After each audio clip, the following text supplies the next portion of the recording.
বন্ধুরা, রসই গসগু চ্যাপ্টারের একটি খুব সহজ অঙ্ক তোমাদের সামনে তুলে ধরছি। যে অঙ্কগুলো খাতা কলমে করে নয়, জাস্ট অপশান টেস্ট করে তোমরা করতে পারবে।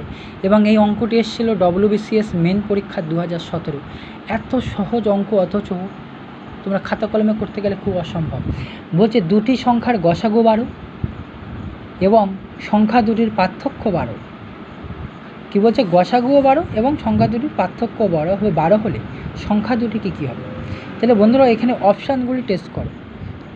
প্রথমটি এতে কী ছিল? 66 76। বিতে কী ছিল? 70 82। সিতে কী ছিল? 94 108 এবং ডিতে আছে 84 96। দেখো, প্রত্যেকটা অপশানেই কিন্তু সংখ্যাগুলির পার্থক্য 12 করে দিয়েছে। কিন্তু আমরা একটা জিনিস জানি বন্ধুরা, এই যে গসাগু নামক জিনিস 12 প্রত্যেকটা সংখ্যার মধ্যেই থাকবে।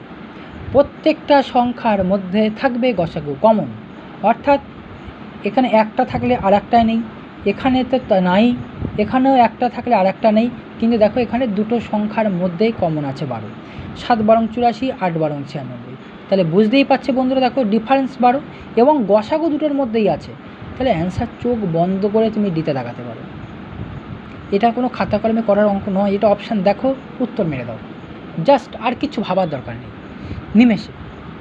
ক্লিয়ার বন্ধুরা? আশা করি বুঝতে পেরেছো।